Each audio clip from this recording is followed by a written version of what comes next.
It was a band with the level of musicianship that was second to none.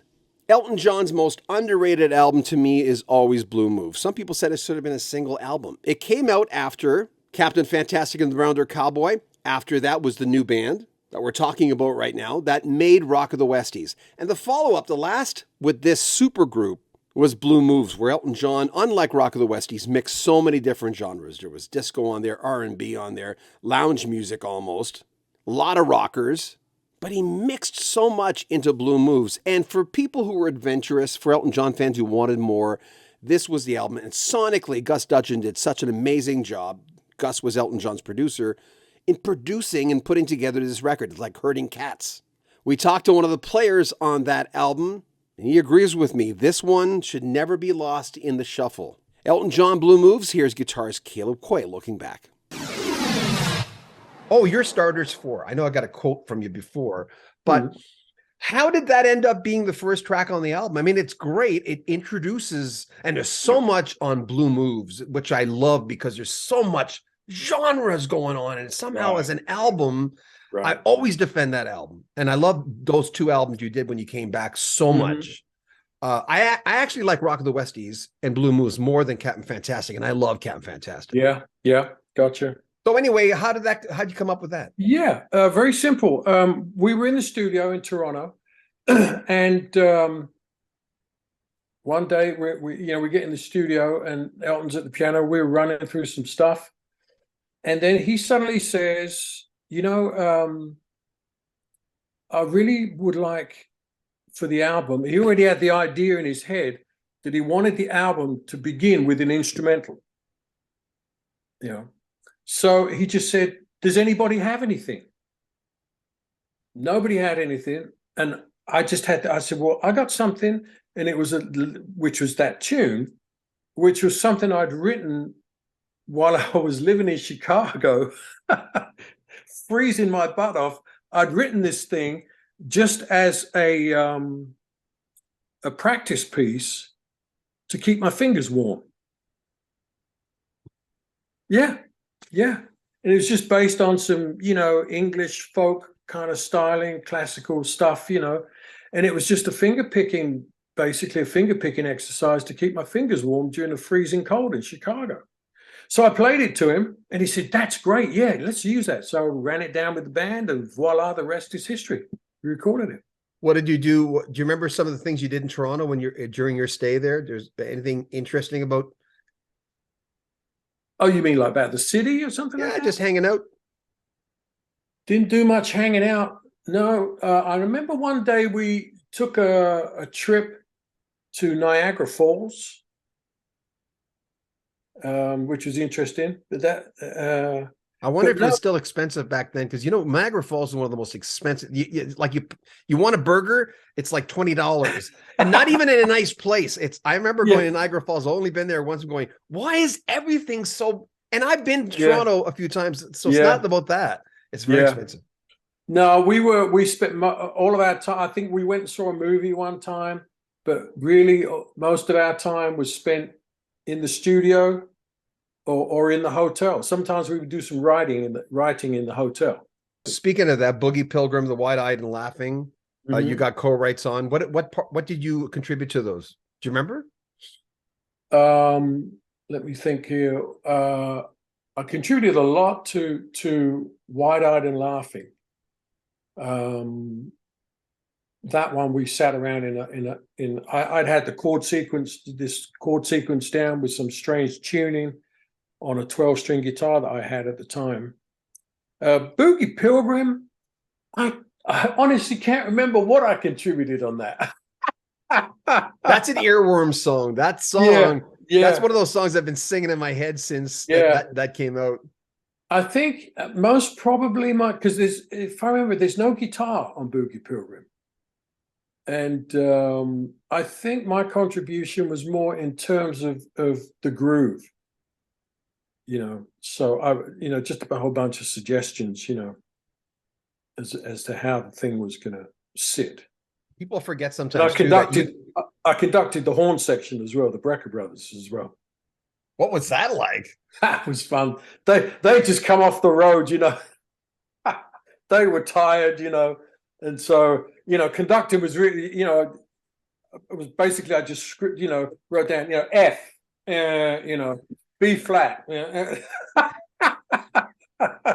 What a lineup on that album. I mean, like the liner notes are like, yeah. Speaking of the machine and making something work like that. What was your impression? What was your impression of Rock of the Westies when it came out after and what was your impression of Blue Moves? Because obviously there was a change there. I mean, each album rocked, but the other one had so much. Blue Moves had, like I said. I think Blue Moves is most probably one of the best albums, musically speaking. Like, as you said, there's so much genre on there. We could, and of course, the band that he had at that time, that band could play anything. So the level of musicianship, it was up there, and I think that album has some really great stuff on it. Roger was on fire on that album. Roger was it was interesting. It was like we were all, mid to late 20s. We were all at the top of our game. Roger was amazing. Yeah, he was absolutely amazing on that, And and it was a great time. And it was one of those rare moments, I think, from a creative standpoint, where Elton had become so successful that we could do anything we wanted to do. Yeah. And we kind of felt that, And so, and I think that's why there's such a lot of, so many genres on that record. There was this feeling of like, well, I want this song to sound like Somewhere in Paris, France. Okay, make it sound like this, I mean, and there was nobody was going to say no. Well, and you guys all earned that too. That's the thing. That kind of thing is earned. We're going to leave the last word with Roger. To you, Caleb, Roger Pope was? Well, I mean, a dear friend, one of the best drummers I've ever worked with. I mean, we just understood each other so well musically. It's one of those guys where I didn't have to tell him what to play. I played the song, whether on the guitar or on the piano. I'd say, this is the tune, and he'd get it. And he'd know where to put stuff, So very, very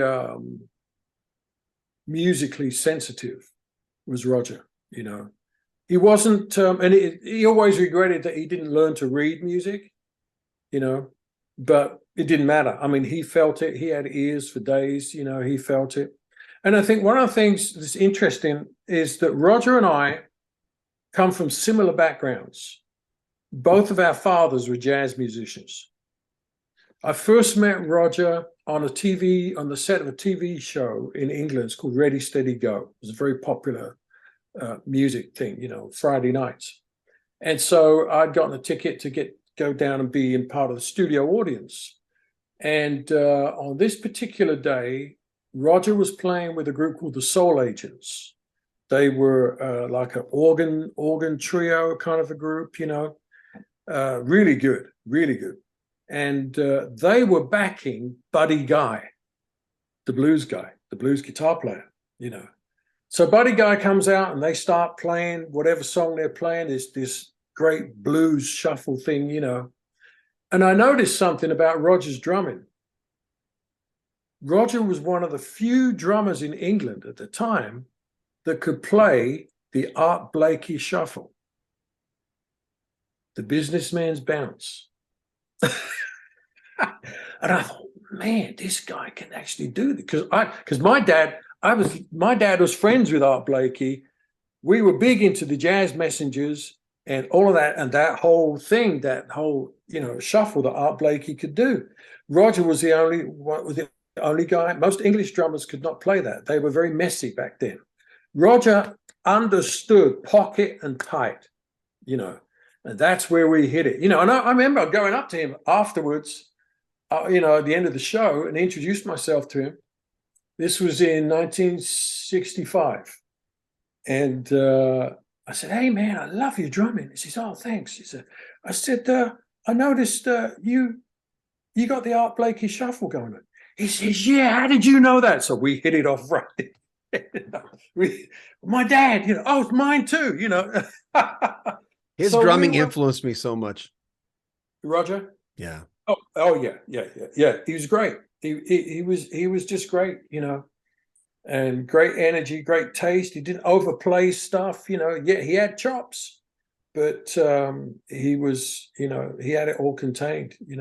We had some great jam sessions. I mean, so we were tied to the hip musically for 10 years, doing studio work, gigs, playing with Elton, Hall & Oates, all this stuff. 10 years. My son, what was it called? Art Blakey, One Night in Tunisia.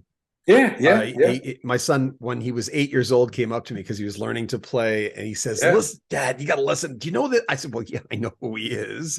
I used to be a jazz announcer for a few years," and he says, "Yeah, this guy's the bomb." I said, "Yeah." Oh yeah, absolutely. Remember, make sure you subscribe to our channel, join our Patreon, get early access to our videos. You can make a donation to the channel. There's a link in the very top of the description. Buy a t-shirt, spread the word. I'm John Beaudin from Rocky Street Music.